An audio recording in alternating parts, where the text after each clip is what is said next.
Aleluia. Você pode se colocar de pé, querido, para nós orarmos a Deus. Aleluia. Oh, Jesus, Tu és santo, Senhor. Aleluia, Deus. Nós rendemos graças ao Senhor, Pai. Meu Deus, nós louvamos ao Teu nome nessa noite, Deus, pela Tua bondade, pela Tua misericórdia, pela Tua fidelidade, Senhor. Oh, Deus, abençoe a cada um dos dizimistas e ofertantes desta casa. Que a Tua bênção, que a Tua misericórdia, que a Tua bondade seja com eles, Pai. Que a prosperidade que venha do alto seja com eles, Pai, em todas as áreas das suas vidas. Que eles possam experimentar a Tua graça, Pai, e a Tua bondade. Em nome de Jesus nós oramos e agradecemos ao Senhor por tudo que o Senhor tem feito neste lugar. Em nome de Jesus Cristo. Que a glória, que a honra seja somente para o Senhor. Aleluia. Graças a Deus. Amém. Graças a Deus. Pode sentar, meu querido irmão. Aleluia. Pegue aí a sua Bíblia. Vamos compartilhar um texto da palavra de Deus, da Bíblia Sagrada. Nesta oportunidade, no Salmo 24. Salmo 24, que é o salmo que nós iremos fazer menção nesta noite. Aleluia. Glória seja a esse Deus Todo-Poderoso. Nós estamos aí numa série de mensagens sobre a reforma protestante. Você que tem vindo aos cultos, tem visto nós falando sobre isso aqui na igreja. Temos falado bastante sobre os 5 solas, né? O sola Escritura, somente a fé, somente a graça, somente Cristo. E nós temos aqui pregado a palavra de Deus. E hoje nós vamos pregar sobre a glória somente a Deus, né? Deus somente é o merecedor da glória, da honra, do louvor, da exaltação, simplesmente pelo fato de que tudo vem dele. Tudo é para ele, tudo é para o louvor da glória dele. Sem ele nada nós podemos fazer. A salvação vem dele, é ele que efetua o efetuar, o querer, e ele que tem começado a boa obra, e ele também há de terminar essa boa obra. É ele que tem nos inspirado os cantores, os adoradores, os pregadores, os músicos, todos são inspirados por ele, e por isso para ele a glória, como ele diz a Bíblia, quer comais ou bebais ou façais qualquer coisa, fazer para a glória de Deus, porque tudo é para a glória dele, e por isso nós temos que pregar sobre isso. A glória somente ao nosso Deus Todo-Poderoso. Salmo 24, quem encontrou, diga amém aí. Amém. Muito bem, vamos lá. Nós vamos ler todo o Salmo, O Salmo tem 10 versículos, e a gente vai ler aqui para a gente entender essa passagem da Escritura. A epígrafe diz: o domínio universal de Deus, quem é digno de entrar no santuário, Deus é o Rei da glória. Do Senhor é a terra e a sua plenitude, o mundo e aqueles que nele habitam, porque ele afundou sobre os mares e firmou sobre os rios. Quem subirá o monte do Senhor, ou quem estará no seu lugar santo? Aquele que é limpo de mãos e puro de coração, que não entrega a sua alma à vaidade, nem jura enganosamente. Este receberá a bênção do Senhor e a justiça do Deus da sua salvação. Esta é a geração daqueles que buscam a tua face, ó Deus de Jacó. Levantai, ó portas, as vossas cabeças, levantai-vos, ó entradas eternas, e entrará o Rei da glória. Quem é este Rei da glória? O Senhor dos exércitos, o Senhor poderoso na guerra. Levantai, ó portas, as vossas cabeças, levantai-vos, ó entradas eternas, e entrará o Rei da glória. Quem é este Rei da glória? O Senhor dos exércitos, ele é o Rei da glória. Aleluia. Que texto maravilhoso, não é, queridos? Oh Deus, nós te agradecemos por essa palavra, por esse texto, porque através desse texto nós engrandecemos ao teu nome, reconhecemos como o Senhor é grande, como o Senhor é bom, e que tudo vem de ti e é para ti, Pai, e por isso nós rendemos glórias ao Senhor, porque o Senhor é muito bom. Obrigado, Senhor, por tudo. Amém. E graças a Deus. Irmãos, falar de Deus é algo lindo, é algo maravilhoso. Deus é tremendo, Deus é poderoso, esse Deus onipotente que nós cremos, e esse Deus onipotente que nós cremos, nos deixou algumas porções da palavra, da Bíblia, que revela o seu poder, revela a sua grandeza, revela a sua onipotência e revela, sobretudo, os meios pelos quais nós precisamos adorá-lo, qual é a motivação que deve levar a adoração a Ele, qual é o engrandecimento que deve levar a Ele a glória, o louvor e a exaltação. E esse texto ele é dividido em 3 partes, 3 pontos aqui que eu quero mencionar para os irmãos. Mas eu quero de antemão falar para os irmãos a respeito desse salmo. Esse salmo foi escrito por Davi, como um salmo de celebração, quando a Arca da Aliança estava voltando para Jerusalém. Os irmãos sabem que no período de Eli, o sacerdote Eli, no capítulo de número 4, versículo 21 e 22, diz que ele morreu logo após receber a notícia de que os filisteus tinham levado a Arca da Aliança. E foi uma tristeza muito grande, porque a arca era o símbolo da presença de Deus. A Arca da Aliança era o símbolo da presença de Deus. E a arca era o símbolo do triunfo, da vitória, da bênção de Deus estabelecida sobre o povo de Israel.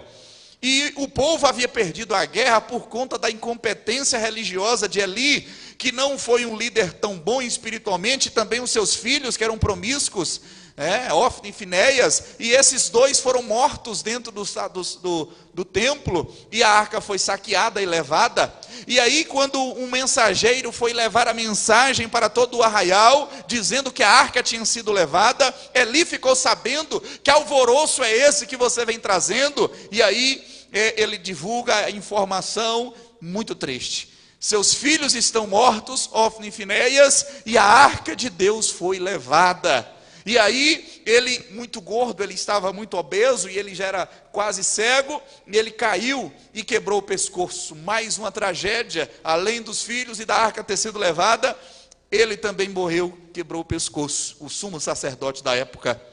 Nisso, um dos netos, que seria o neto de Eli, que a sua nora estava grávida, ficou sabendo da tragédia que foi anunciada, e ela estava próximo de dar à luz, e quando ela deu à luz, aí ela deu à luz um filho, e na hora da sua morte, porque ela também estava morrendo de parto, que tragédia, ela falou Icabode, que era o nome do filho que ela estava colocando, que era foi-se a glória de Deus. E nesse contexto, irmãos, toda Israel lamentou, chorou, porque praticamente toda a descendência de Eli, sua família, a arca, foram perdida, e a arca foi levada para os filisteus, e a arca não estava mais onde deveria estar, que era na presença do povo de Israel, do povo de Deus, e a glória da arca se foi. E esse salmo mostra justamente o retorno desta arca para Jerusalém, de tal maneira que Davi, que era um poeta, escrevendo a respeito desse grande acontecimento, porque a arca não foi levada no período do período de Samuel. Samuel reinou como juiz, rei e sacerdote, menos rei, juiz, profeta e sacerdote. Ele ficou praticamente 40 anos reinando, e a arca ainda ficou distante do povo de Deus. Saul ficou mais 40 anos, e também a arca não foi trazida. Só aí já se conta 80 anos, e a arca não foi levada de volta para a casa de Deus. E aí, somente no período de Davi, quando Davi reina, é que Davi, bem depois, quando ele conquista Jerusalém, ele faz uma casa, um local para a arca, não mais em Siló, mas em Jerusalém, para que a arca retornasse. E aí todos os irmãos sabem daquela história, onde Davi estava entrando, e Davi tirou as vestes reais, e entrava na presença de Deus, louvando, exaltando, e Mical lá de cima, invejosa, olhando para Davi, dançando na presença de Deus, de alegria, de satisfação. Esse é o contexto desse salmo, é a alegria desse salmo. E aí esse salmo fala, levantai as portas. Que portas são essas? Portas de Jerusalém, para entrar a arca, o rei da glória vai entrar novamente, e a felicidade agora de ter de volta a glória de Deus, a presença de Deus que era ali naquela arca. Mas esse salmo, apesar de dizer sobre isso, ele também fala de algumas coisas importantes a respeito do motivo para a gente louvar a Deus e exaltar a Deus. Então a gente vai falar sobre o Rei da Glória, sobre a glória somente a Deus. Primeiro a gente precisa saber por que a gente precisa atribuir a glória somente a Deus. Irmãos, Deus é quem nos salvou. vem dele a salvação. Graças a Deus por isso. A salvação vem dele. Tudo que nós temos vem dele, o ar que nós respiramos vem dele, o que você é como pessoa e tem como pessoa vem de Deus, tudo vem de Deus. Nós temos muitos motivos para glorificar a esse Deus, muitos motivos para glorificar a esse Deus. Mas esse texto, esse salmo mostra 3 etapas de adoração. Primeira etapa de adoração nesse salmo é a adoração por meio da contemplação. Diga comigo, contemplação. O versículo 1 e 2 sugere isso. Olha o que diz aí: do Senhor é a terra, o mundo e aqueles que nele habitam, porque ele afundou sobre os mares e afirmou sobre os rios. Ou seja, esses 2 versículos sugerem para nós que nós precisamos adorar ao Rei da Glória, adorar a Deus, porque ele fundou o mundo, tudo que nele habita, os mares, a plenitude da terra, ou seja, pela revelação da natureza, nós temos motivos para glorificar a esse Deus. Nós temos motivos para glorificar a Deus simplesmente pelo fato dele ter nos dado tantas coisas lindas na natureza. A natureza revela a glória de Deus. Às vezes nós nos impressionamos com o avião que o homem inventou, nos impressionamos com o prédio que o homem inventou, nos impressionamos com a tecnologia inventada pelo homem, e nós com isso estamos glorificando ao homem. Mas quem deu inteligência para o homem fazer isso foi Deus, seja ele crente ou descrente. Quem deu capacidade para o homem fazer aquilo foi Deus. Mas quando a gente olha para a natureza, meus amados irmãos, nós vemos nitidamente o dedo de Deus na natureza, e Deus tão poderoso, tão tremendo, porque tem um texto no Salmo, no livro de Jó, por exemplo, que diz que Deus estabeleceu o limite dos mares. Você sabe que coisa profunda é essa?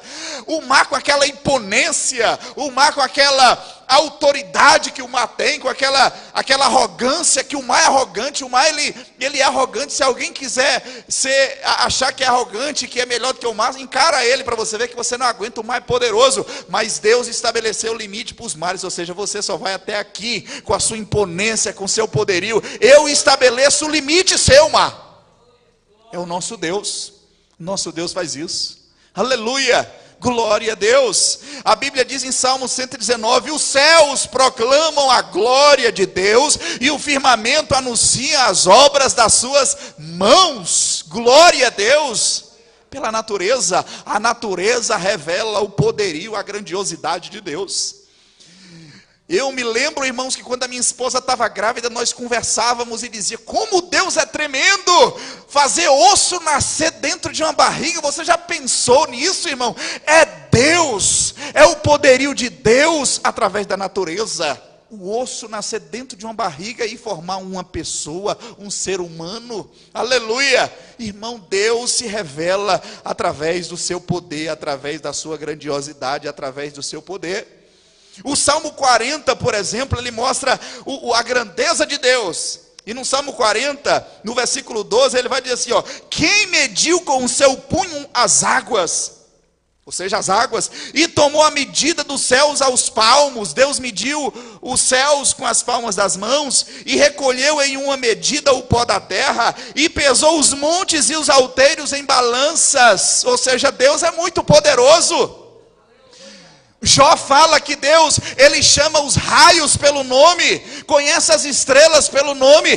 Deus é muito poderoso. A natureza revela a grandiosidade de Deus, e nós precisamos contemplar a grandiosidade de Deus e reconhecer que Ele é grande, que Ele é bom e que Ele é poderoso.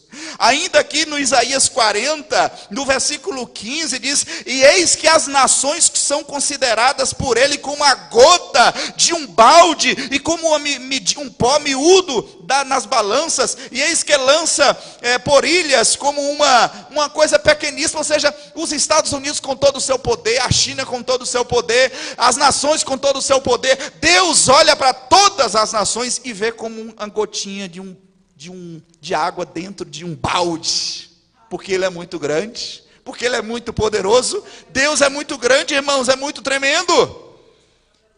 Ainda em Isaías 40, versículo 22, diz assim: Ele é o que assenta sobre o globo da terra.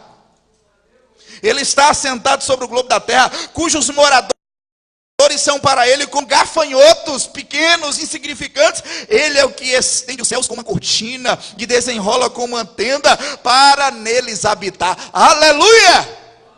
Deus é muito grande, Deus é poderoso, Deus é grande demais, é muito poderoso, Ele é tremendo, aleluia. Mas tem um texto interessante também em Romanos capítulo 1, versículo, deixa eu ver aqui o versículo para você, versículo 33, que coisa linda de Romanos. Irmãos, Deus, Ele é tremendo, Ele é grande, Ele é poderoso.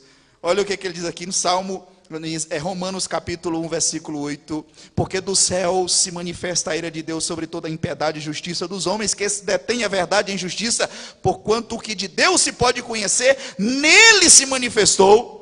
E aí ele diz no 20, porque as coisas invisíveis, desde a criação do mundo, tanto o seu eterno poder, o atributo de Deus, poder, como a sua divindade se entendem e claramente se veem pelas coisas que foram criadas, para que eles fiquem indesculpáveis. Todos nós, todos os seres humanos, todas as pessoas, seja ele do mais longínquo continente, da mais longínqua tribo, da mais longínqua etnia, é indesculpável diante de Deus, simplesmente pelo fato das coisas que Deus criou. Eles não têm como dizer: Deus não criou isso, Deus não criou isso. Não venha com essa conversa de que veio do macaco, não venha com essa conversa de evolução, irmão. Deus nos fez a sua imagem, conforme a semelhança dele, porque ele é poderoso, aleluia. Então, pelas coisas que Deus se revela através da natureza, nós precisamos glorificá-lo, precisamos magnificá-lo, precisamos engrandecê-lo, porque ele é tremendo e ele revela. E nós precisamos entender que a primeira adoração que ele quer aqui, que nós reconheçamos ele como Rei da Glória, como poderoso, é porque ele quer que a gente contemple os feitos dele, as obras dele. A gente olhar para uma planta, olhar para um animal, olhar para uma criança, olhar para a natureza, olhar para o mar, olhar para os rios, olhar para o céu, olhar para a chuva, olhar para as coisas que Deus criou na natureza e dizer: realmente Deus é Deus. Glória a Deus, exaltado seja Deus, porque Ele é Senhor. Aleluia. Glorificar a Deus pelo que Ele fez, pela criação. Mas a segunda maneira que o texto também nos sugere que nós temos que glorificar a Deus, que está no versículo 3, 4, ele vai falar sobre a adoração ao Salvador por meio da consagração. Existe a contemplação, reconhecimento da natureza, a gente glorifica a Deus, mas existe a contemplação pela consagração. Pelo que, irmãos? Consagração. Vamos lá, irmãos, hoje é domingo, mas tenha força aí. Consagração. Através da consagração a gente glorifica a Deus. E o texto é interessante porque ele sugere essa pergunta para nós, né? Perguntas que cabe para que a gente faça, para que a gente tenha uma vida de consagração. O que é que diz no versículo 3? Quem habitará no monte do Senhor? Ou quem estará no lugar santo? Aleluia, ele pergunta isso. Quem vai estar na presença de Deus? Quem vai estar no monte santo? E aí ele responde. São duas perguntas e ele responde: aquele que é limpo de mãos, puro de coração, que não entrega a sua alma à vaidade, nem jura enganosamente, este receberá a bênção do Senhor e a justiça de Deus, do Deus da salvação. Ou seja, olha aí as características da consagração que Deus quer que a gente tenha para glorificar a Ele. Ou seja, para nós adorarmos o Deus por meio da consagração, a gente precisa ter primeiro, irmãos, primeiro tem que ter o quê? Limpo de mãos. Não ter nada que nos condene que a gente faça com as nossas mãos. As suas mãos são limpas, você não tem nada que te condene por ela. Você tem mãos puras, santas, e nada te condene através da sua mão. E interessante que Jesus fala algo em Mateus, dizendo, no Evangelho de Mateus, dizendo que se o teu olho te faz pecar, tira o teu olho, porque é melhor que você com os teus para o céu faltando um olho do que ir com os dois para o inferno.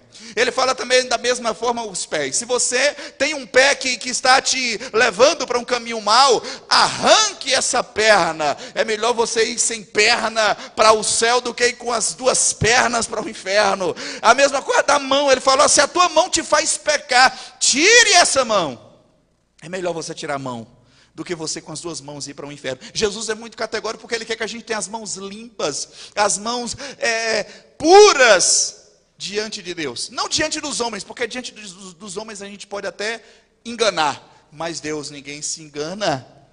Deus ninguém se engana. E aí ele fala, não só limpo de mãos, mas puro de coração.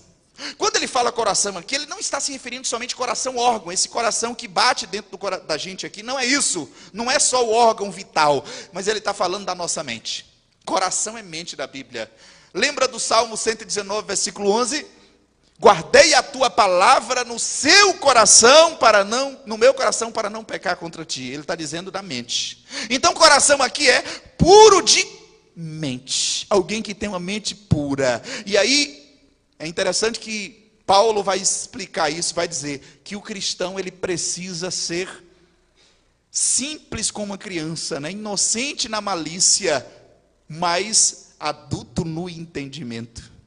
Simples como a pomba, como Jesus disse em Mateus 10, mas prudente como a serpente. Irmão, Deus nos chamou para sermos como crianças na presença dele, na adoração.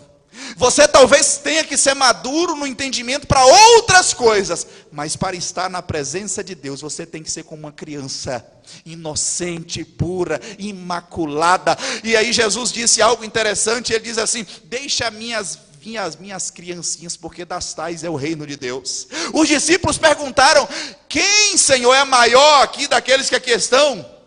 Um se achando melhor do que o outro, né? Pedro, João, Tiago, Barnabé, Bartolomeu e outros discípulos querendo concorrer quem era o maior. Jesus chamou a criança, falou, no dia que vocês forem igual uma criança dessa, vocês são grandes, vocês são pessoas realmente gigantadas, maduras, porque Jesus estava dizendo a pureza de uma criança. Irmãos, para nós adorarmos a Deus, por meio da nossa consagração de vida pessoal, a gente precisa ter a maturidade de uma criança, a sensibilidade de uma criança, a inocência de uma criança, não guardar rancor como uma criança. Criança não guarda rancor, criança é pura. Você pode fazer alguma coisa até ruim para ela aqui agora, mas daqui a pouquinho ela está te abraçando, te beijando, porque ela é pura. Deus quer que a gente seja assim. E como é difícil quando a gente cresce, a gente acaba perdendo essa simplicidade, essa inocência. Mas para você estar na presença de Deus, você tem que ser santo, inocente, entrar desarmado na presença de Deus, limpo de coração, limpo de mãos, puro de coração. E aí ele vai falar outra coisa interessante, que não entrega a sua alma à vaidade. Entregar a alma à vaidade, que vaidade aqui não é o sentido de estética, estereótipo, como muitas vezes as pessoas entendem. Vaidade aqui é de você entregar as coisas vãs. Vaidade aqui é passageiro, as coisas passageiras. Por exemplo, quando fala lá em Eclesiastes, vaidade, tudo é vaidade, ele estava dizendo que vaidade ali é a ideia de passageiro, que tudo passa, que tudo é passageiro, que não vale a pena você esforçar por isso. E aí aqui ele está dizendo, não entrega a alma à vaidade, ou seja, não entrega a alma, as coisas que não têm relevância, que não são importantes, que não são tão relevantes. Entrega a sua alma ao Senhor.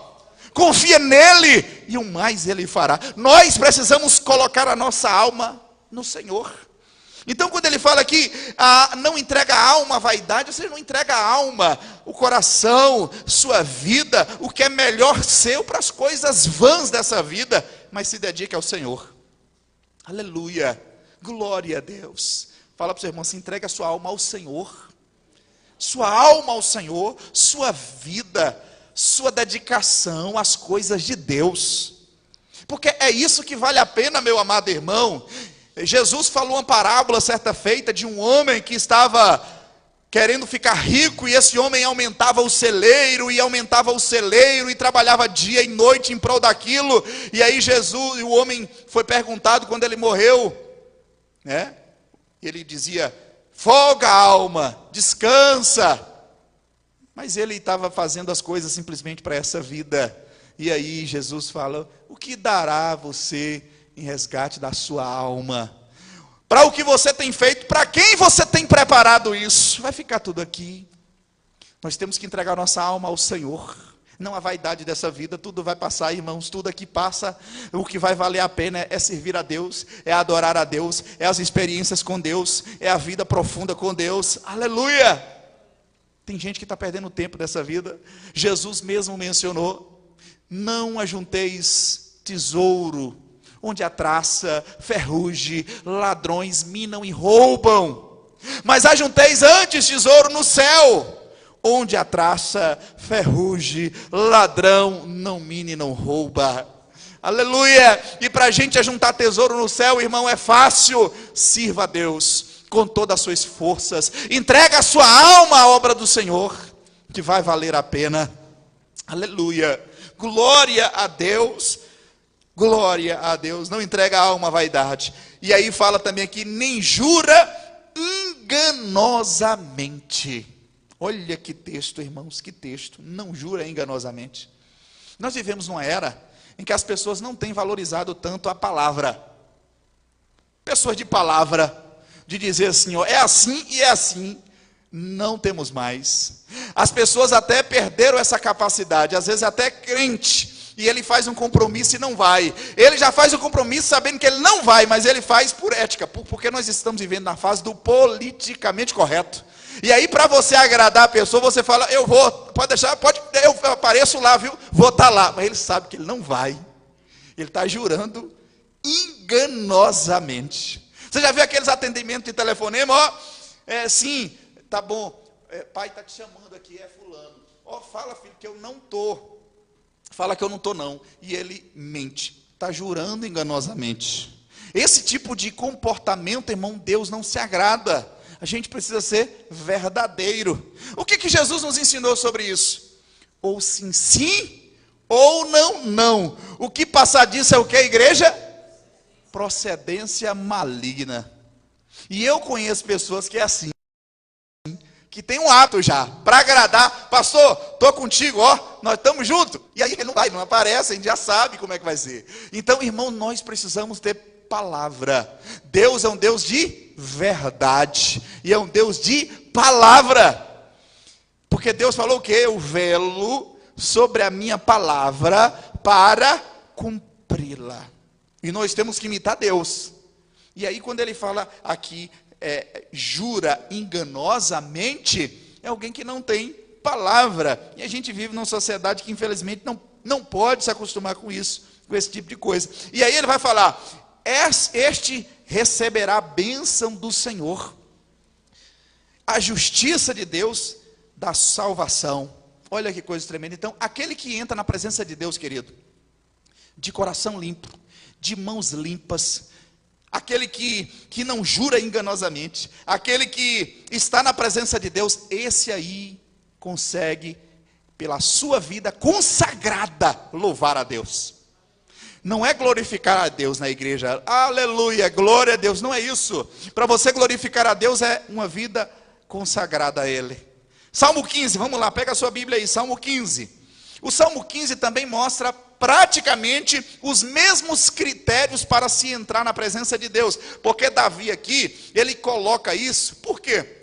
A primeira vez que Davi tentou elevar a arca da aliança para Jerusalém, ele não teve o cuidado de ter as mãos limpas, o coração puro, aí fazer as coisas certas. Aconteceu uma tragédia. Primeiro ele carregou a arca de Deus onde? Em cima de um carro de boi. Ele fez tudo errado. A motivação dele estava certa, mas ele fez tudo errado. E aí ele aprendeu que para fazer isso, para fazer as coisas de Deus, tem que estar limpo de coração, tem que estar não com as palavras enganosas, não ser alguém de coração sujo, mas limpo. Salmo 15, olha o que diz o Salmo 15. Fala sobre o verdadeiro cidadão dos céus. Senhor, quem habitará no seu tabernáculo? Quem morará no seu santo monte? É a mesma pergunta. Aquele que anda em sinceridade, pratica a justiça e fala verazmente segundo o seu coração. Aquele que não difama com a sua língua, nem faz mal ao seu próximo, nem aceita nenhuma afronta com o seu próximo. Aquele cujos olhos é réprobo e desprezado, mas honra os que temem ao Senhor. Aquele que mesmo que jure com o seu dano, não muda. Aquele que não empresta o seu dinheiro com usura, nem recebe suborno contra o inocente. Quem faz isso não será abalado. Aleluia! É o critério para você ser consagrado e glorificar a Deus. Porque a gente tem uma ideia, irmãos, principalmente o pessoal dos movimentos mais avivados, eles falam assim: ó, irmão, você tem que dar glória na igreja, dar glória a Deus na igreja. Mas não é só isso. Não é só dar glória da boca para fora, mas você glorifica a Deus com uma vida consagrada. Aleluia. Paulo fala aos Romanos capítulo 12, versículo 1.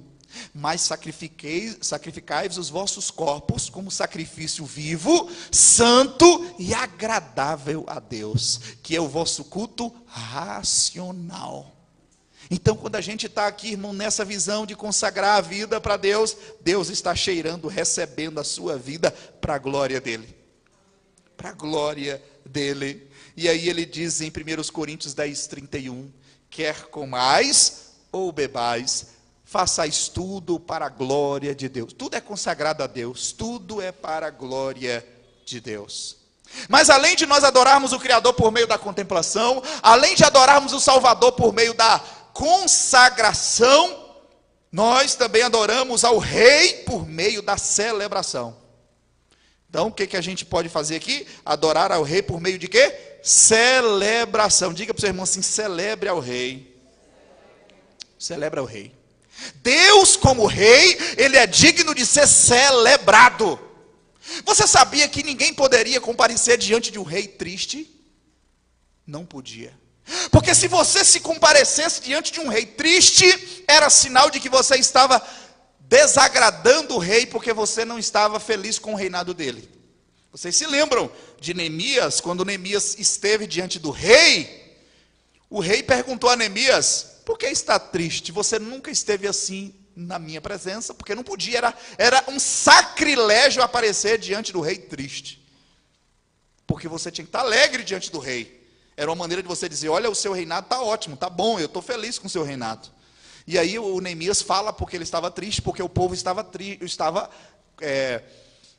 escravizado, Jerusalém estava saqueada. Então você tem que estar diante do rei alegre, feliz. E aí, querida, é interessante isso. Celebração. Qual é a celebração que a gente olha no texto? O texto do versículo 6 em diante, ele diz assim: esta é a geração daqueles que buscam a face de Deus. Busca a face. Fala para o seu irmão assim: busca a face e não o face. Fala para ele de novo, ele não entendeu não. Fala assim: buscar a face e não o face. Irmão, se nós tivéssemos mais tempo na face a face com Deus, irmão, seria melhor do que estar no face, né? Porque tem gente que está mais no face do que na face. Eu prefiro estar na face de Deus, face a face com o Criador. E aqui ele diz aqui: esta é a geração daqueles que buscam a face do Senhor, o Deus de Jacó. E aí ele faz a celebração maravilhosa: levantai-vos, ó portas, as vossas cabeças, levantai-vos, ó entradas eternas, e entrará o Rei da glória, aquele que é Rei da glória. Quem é o Rei da glória? O Senhor forte e poderoso, o Senhor poderoso na guerra. Levantai-vos, ó portas, as vossas cabeças, levantai-vos, ó entradas eternas, e entrará o Rei da glória. Quem é este Rei da glória? O Senhor dos exércitos. Ele é o Rei da glória. Aleluia. Que coisa linda, né? Rei da glória. Ele é digno de ser celebrado. E se nós não soubermos celebrar a Deus, nós não desfrutamos das bênçãos dele. O crente pode ser um crente antigo, crente encorado, que tem crente que já está tão velho que tem couro grosso já. Mas ele não desfruta das bênçãos muitas vezes que Deus tem para ele, porque ele não celebra a Deus. E eu vou mostrar para você biblicamente com base nisso. Como a arca que eu mencionei para vocês, ela foi levada de Siló, no período de Eli, e ela ficou entre os filisteus, e entre os filisteus, irmãos, acontecia algo tremendo. Quando a arca era colocada junto com Dagon, no templo de Dagon, a arca, ela era tão poderosa que Dagon caía. Dagon era uma estátua que era metade peixe, metade homem. É praticamente a sereia, ou o sereio, né? Eu não sei se diz sereio, né, irmão? Mas sereia. Mas na época era um homem com metade peixe e metade homem. A estátua de Dagon caía todas as vezes que a arca de Deus estava lá, porque a arca se prostrava diante de Deus. A estátua de Dagon se prostrava diante de Deus, porque Deus é poderoso. O povo cometeu um sacrilégio em pegar na arca, o povo adoeceu e teve um monte de doenças, enfermidades, porque não soube lidar com a glória de Deus. A arca era sempre a arca digna de glória e de adoração, mas por as pessoas não estarem sabendo lidar com a arca, ao invés da arca trazer bênção, a arca estava amaldiçoando. A arca estava prejudicando, a arca estava trazendo doenças e enfermidades e destruindo o local. Teve um momento que eles construíram de novo a estátua de Dagon e colocou em um local e amarrou, fixou para ver uma coisa. Quando era no outro dia, a estátua de Dagon estava caída no chão de novo, diante do Rei da Glória. Oh, glória! E eles com enfermidades, com um monte de problema, aí eles identificaram essa arca. Essa arca está nos amaldiçoando. Nós temos que mandar essa arca embora. A mesma arca da bênção, se não sabe lidar com ela, você é prejudicado. Prejudicado. E aí é interessante, irmãos, que tem algumas passagens bacanas, interessantes para a gente notar. E eu quero que você abra a sua Bíblia aí em 1 Samuel, capítulo 7, versículo 1. 1 Samuel, capítulo 7, versículo 1, você vai ver que essa arca foi enviada.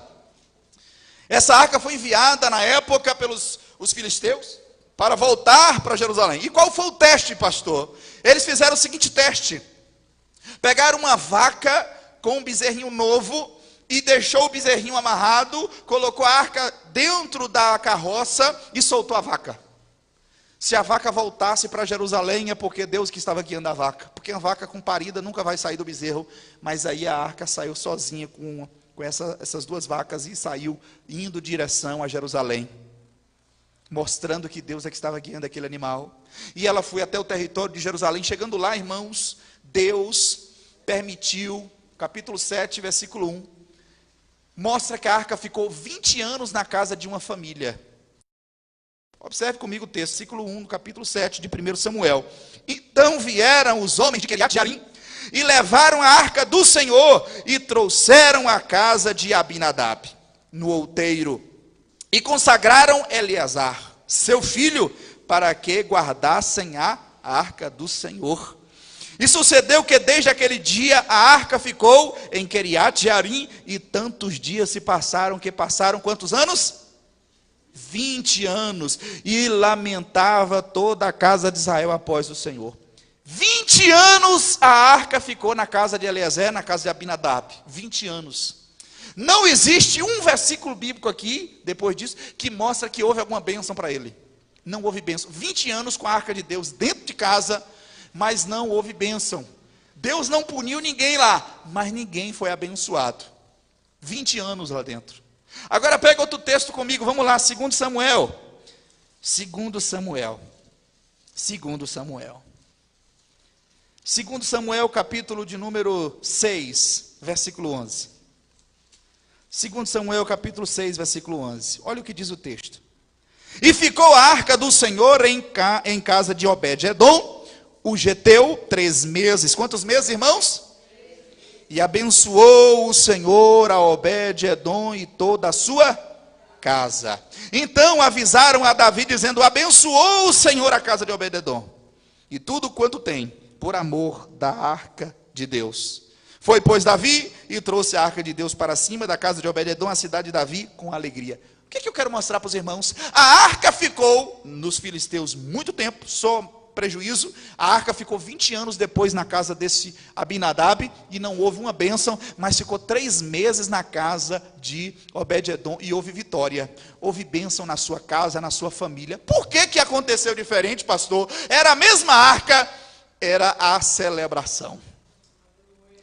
Obed-edom era um homem que celebrava, era um homem que estava ali celebrando a Deus, que a gente observa isso, e ele não era levita, o outro era levita, o Abinadab. Irmãos, às vezes nós estamos no mesmo local, no mesmo ambiente que alguém, e às vezes a gente não está desfrutando das bênçãos que Deus está promovendo, porque a gente está deixando de celebrar a Deus de coração, celebrar a Deus de alma. Agora imagine algo tremendo, 20 anos é muito tempo, 20 anos é uma geração, ou 2 gerações, 20 anos é muito tempo, e nada aconteceu naquela família. Tem gente que na igreja é do mesmo jeito, às vezes ele tem tempo na igreja, muito tempo com Cristo, mas ele não houve ainda uma mudança, uma transformação na vida dele, e ele precisa repensar o que eu preciso fazer, para que a minha vida mude, a minha vida seja transformada, fazer a pergunta que o salmista disse: quem habitará no Deus santo monte? Como entrar no santo dos santos? Talvez essa pergunta tenha que ser feita, porque Obed-edom desfrutou da arca 3 meses, irmãos. 3 meses não é nem uma safra de algum tipo de plantação. E diz lá o texto é muito enfático em dizer, no 12, então avisaram Davi, dizendo: abençoou o Senhor a casa de Obed-edom e tudo quanto tem por amor da arca de Deus. Ou seja, Obed-edom foi muito abençoado em 3 meses, porque a arca de Deus estava lá. Eu acredito, a minha crença é que Obed-edom foi muito sincero, foi muito coerente, muito fiel, muito honesto, adorava a Deus, e era alguém assim realmente sério com aquilo que estava acontecendo, aquilo que estava na casa dele. A arca estava na casa dele, irmão, e ele estava aproveitando essa arca na casa dele para adorar a Deus, para exaltar a Deus, para engrandecer a Deus. Talvez Abinadab não fez isso, não celebrava, a arca ficou lá empoeirada, desprezada, mas a arca estava lá. Irmãos, quantas vezes nós também não somos assim? Às vezes nós temos a arca de Deus dentro de nós. Hoje a arca de Deus é a pessoa do Espírito Santo, é Jesus Cristo dentro de nós. Nós temos a arca de Deus, a presença de Deus, porque no Velho Testamento a arca era o símbolo máximo da presença de Deus em algum local. E hoje a presença de Deus está dentro de nós, o Espírito Santo. E às vezes nós estamos dentro da nossa casa com a arca de Deus lá, a presença de Deus lá, e a gente não está aproveitando, irmão. Celebre, exalte, engrandeça, reconheça Deus, louve a Deus lá na sua casa, irmão, que a sua casa seja um ambiente, imagine invisivelmente uma arca dentro da sua casa, e que pelo motivo pelo qual ela está lá, você precisa ter um comportamento diferente, você precisa ter uma vida de adoração diferente, você precisa ter ânimo na presença, você precisa louvar a esse Deus. Vai ser contagiante, sua vida vai mudar. Lá no seu trabalho, você precisa levar a arca de Deus para lá, a presença de Deus vai contigo lá. Louva a Deus, exalte a Deus, engrandeça a Deus, reconheça a Deus, aleluia. A diferença estava na maneira de conduzir a arca. Davi não aprendeu na primeira vez, apanhou, perdeu a oportunidade de levar a arca, um soldado dele foi ferido, mas Davi aprendeu. Em 2 Crônicas capítulo 15 mostra a respeito disso, que ele levou a arca agora da maneira certa. Como era a arca que levava, pastor? Quando Davi foi levado a primeira vez, aqui em 2 Samuel 6, ele levou em carro de boi. A arca não é levada em carro de boi, a arca é levada nas costas dos levitas. Aqui nas costas, viu, irmão? Nas costas. Sabe por quê? Tem peso. Você sabe qual é o significado de glória no Velho Testamento? Peso. Não é à toa que todas as vezes que Deus se manifestava, alguém não aguentava ficar em pé, porque é o peso da glória de Deus. A glória tem seu peso. Carregar a glória de Deus tem um peso, tem um sacrifício. O levita, tinha o seu ombro aqui, meu irmão, marcado, viu? Tinha lá um calinho, que ele colocava lá para carregar a arca. 4 levitas. A gente às vezes quer carregar a glória, mas não quer o sacrifício. Não quer a marquinha aqui do sacrifício, do peso. Existe um sacrifício, existe uma renúncia, existe algo a se pagar para ter a glória de Deus na nossa casa, na nossa família, no nosso local de trabalho, na nossa vida, no nosso ministério, na nossa família. Carrega a arca, irmão. Davi na primeira vez, carro de boi. É muito fácil, consegue um carro de boi, leva. Mas não tem vitória. para a gente ter a presença de Deus. Deus quer que você hoje faça o sacrifício, irmão. Bota essa arca nas costas e leva. Leva porque vale a pena. O sacrifício é grande, dói o ombro, mas vale a pena. O final é a glória de Deus. Aleluia. Davi entrou em Jerusalém com muita alegria, com muita satisfação, porque ele agora estava fazendo retornar a presença de Deus para o meio do seu povo. E ele não mediu esforços para isso acontecer. Davi fez da maneira certa. Irmãos, para nós termos a glória de Deus dentro da nossa vida, na nossa família, nós precisamos entender que exige sacrifício. Você tem que orar, jejuar, estar constante na presença de Deus, ler a palavra, buscar a Deus, se envolver com Deus. Aleluia! Muitas vezes não tem calo no ombro, mas tem calo no joelho. Muitas vezes não tem calo no ombro, mas tem aquele jejum ali. Muitas vezes não tem um calo no ombro, mas tem ali tomar chuva para vir para a igreja, né? Porque tem crente que quando chove não vem para a igreja, né? Então, muitas vezes, irmão, é o sacrifício que tem que ser feito para estar na presença de Deus. Deus respira o nosso sacrifício. Então a gente observa, irmãos, a adoração ao rei por meio da celebração. Levantai, ó portas, as vossas cabeças, porque vai entrar o rei da glória. Quem é esse rei da glória? É o Senhor dos exércitos, o Todo-Poderoso. Aleluia. Se coloque de pé, querido, vamos orar. Vamos celebrar a esse rei da glória, o Senhor dos exércitos, Todo-Poderoso. Ele é o rei da glória. Jesus Cristo é o rei da glória. Naquela época, era a arca da aliança, que estava sendo celebrada, que tinha um sacrifício para ela entrar lá no Santo dos Santos, para entrar lá na casa de Davi, para entrar dentro da região onde Davi estava dominando em Jerusalém. Aleluia. Mas nós estamos hoje aqui para celebrar esse rei da glória, Jesus. Jesus é o rei da glória hoje. Aleluia.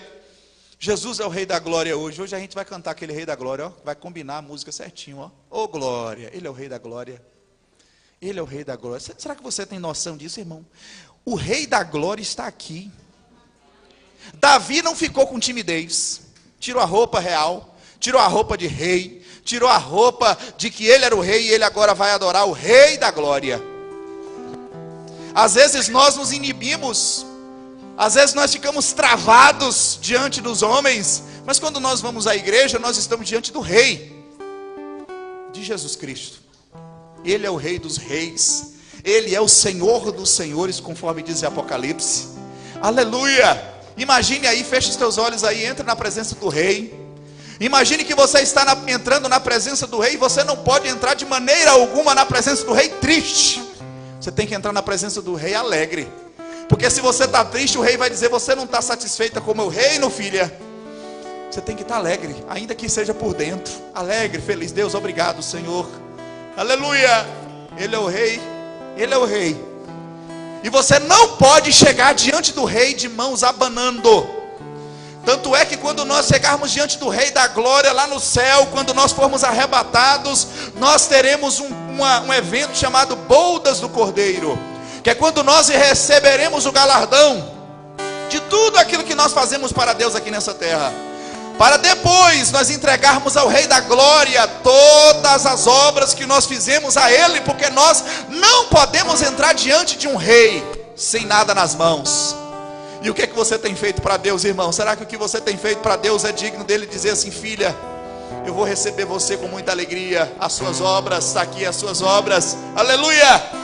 O galardão não é para você. Eu já vi muita gente dizer: o galardão vai sair um crente competindo com o outro, quem brilha mais, a coroa que brilha mais. Irmão, pelo amor de Deus, lá não é para isso. A glória, o rei, que vai receber essa coroa que você fez para ele, a moeda do céu e as suas obras. Por isso, imagine aí você entrando na presença do rei e adorando a esse rei, e ele vai abençoar a sua vida. Eu tenho certeza disso. Eu tenho certeza, porque o nosso rei é generoso. Aleluia. Oh glória. Vamos adorar o rei da glória. Aleluia. Para que entre o rei Jesus, o rei da glória, eu abro meu coração, eu abro meu coração, para que entre o rei Jesus, o Rei da glória.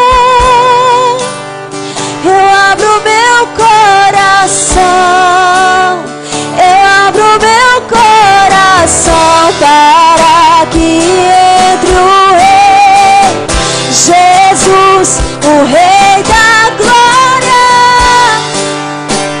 Eu abro meu coração, eu abro meu coração para que entre o Rei Jesus, o Rei da glória. Eu abro meu coração, eu abro meu. Quem é o Rei da glória? Quem é o Rei da glória? Jesus, Jesus, Ele é o Rei, Ele é o Rei. Quem é o Rei da glória? Quem é o Rei da glória? Jesus, Jesus, Ele é o Rei, Ele é o Rei. Para que entre o Rei Jesus, o Rei. Eu abro meu coração, eu abro meu coração para que entre o Rei Jesus, o Rei da glória. Eu abro meu coração, eu abro meu coração para que entre o Rei Jesus.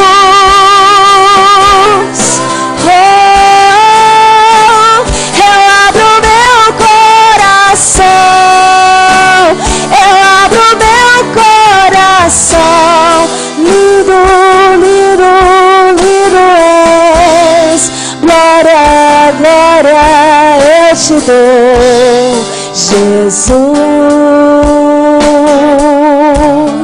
Jesus. Lindo, lindo, lindo és. Glória, glória eu te dou, Jesus, Jesus.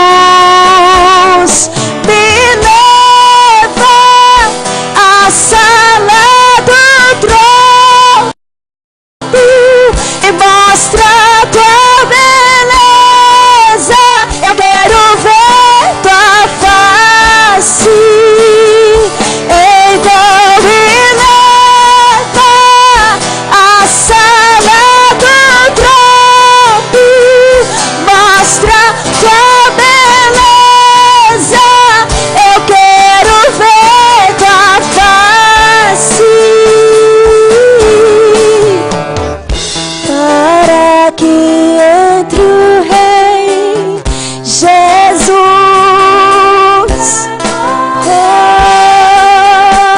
Eu abro meu coração, eu abro meu coração para que entre o Rei Jesus, o Rei. Eu abro meu coração, eu abro meu coração. Aleluia! Você está diante do Rei agora, meu irmão. Esqueça que você está dentro de uma igreja agora. Imagine que você está diante do Rei dos Reis e Senhor dos Senhores. E você talvez teria a oportunidade de dizer o que você ainda não disse para Ele hoje. Você pode dizer para esse Rei aquilo que está no seu coração. Aleluia! Aleluia! Esse Rei tem cuidado de você. Esse Rei é um Rei bom. É um Rei que tem cuidado da sua vida, tem te fortalecido. Esse Rei dos Reis e Senhor dos Senhores, Ele é tão bom que Ele enviou o seu Filho amado para morrer pelos nossos pecados. Ele é o Rei, Ele é o Senhor, Ele tem suprido todas as nossas necessidades. Esse Rei que é Senhor da nossa vida, Ele tem te dado fôlego de vida. Esse Rei tem guardado sua família, tem te abençoado. Alabachori cantanaplaharabandarai. Oh, Rei dos Reis, eu te celebro nesta noite, Deus, porque o Senhor é digno de adoração. Todas as coisas são sustentadas pela palavra do seu poder. Esse Rei sustenta tudo, meu irmão. Ele é o Rei dos Reis e Senhor dos Senhores. Ele é o Rei dos Reis. Ele é o Rei dos presidentes. Ele é o Rei, aleluia. Oh, Rabacandaraba Sudecanta Nabaraja Rabadá, Arabacanta Nabacanto Noborobo Xodocomanagacia. Oh, Espírito Santo, obrigado pela tua presença, Jesus. Nós precisamos da tua presença sempre, Jesus, porque o Senhor é o nosso Rei. Sem o Senhor nada nós podemos fazer. Aleluia. Coloque sua família diante de Deus. Coloque seus negócios diante do Rei. Que tudo na sua vida se gravite em torno desse Rei. Que a sua concepção sobre Deus mude. Que você saiba que você está debaixo de uma tutela de um Rei. Pode mudar presidente, pode mudar governador, pode mudar vereador, pode ficar todo mundo na incerteza se vai dar PT ou se vai dar outro partido político. Mas nós como igreja temos um Rei. Isaías viu ele assentado sobre um alto e sublime trono, e suas vestes cobriam o templo, e os anjos diziam: Santo, Santo, Santo, Santo é o Senhor dos exércitos, e toda a terra está cheia da sua glória.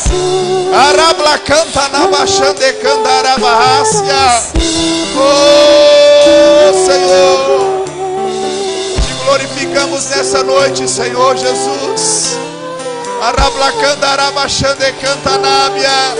Isaías estava em um culto como eu e você estamos agora, e ele viu a glória de Deus. Ele viu Jesus como Rei, ele viu Deus como Rei. Que haja um renovo na nossa mente, Senhor, no nosso entendimento, que sejamos renovados pelo Espírito Santo de Deus. Coloque toda a nossa vida, meu Pai, no lugar certo. Coloque nossa vida no lugar certo, no local que o Senhor sabe que nós precisamos que esteja. Em nome de Jesus, Pai, nós abençoamos esta igreja. Que nós estejamos debaixo da submissão desse Rei dos Reis, desse Senhor dos Senhores. Nós queremos celebrar ao Senhor. E nós entendemos que nós podemos celebrar ao Senhor de 3 formas: contemplando as tuas obras, a natureza, a grandeza da tua criação. Nós podemos também celebrar ao Senhor através da nossa consagração. E nós podemos também celebrar ao Senhor através da nossa adoração, reconhecendo que Rei, Senhor é o Senhor. Só o Senhor é o Rei. Por isso nós rendemos graças a Ti. Obrigado, Deus, pela Tua palavra. Que essa palavra seja aplicada aos nossos corações, de tal forma que ela possa mudar a nossa vida, mudar a nossa história. Em nome de Jesus Cristo, Pai. Obrigado por tudo. Em nome de Jesus. Vamos aplaudir bem forte a Jesus. Vamos louvar a Ele com as palmas bem alegre, porque Ele merece a nossa adoração, o nosso louvor. Aleluia. Obrigado, Deus, por tudo. Em nome de Jesus. Amém.